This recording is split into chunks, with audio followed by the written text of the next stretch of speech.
Hi guys, here we've got Samsung Galaxy Tab S8 Plus, and let me show you how to change the language on this device. So first of all, you need to reach Settings, then find and select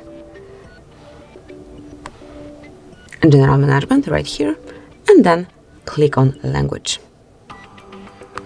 And here you can smoothly click on Other Language to reach all languages that are available here. Then just pick the one that you would like to apply. Click on Set as Default, and that's it. Wait a couple of seconds. As you can see, it has been already changed. So this is it. This is how you can change language in your Samsung. Thank you for watching. Please subscribe our channel and leave the thumbs up.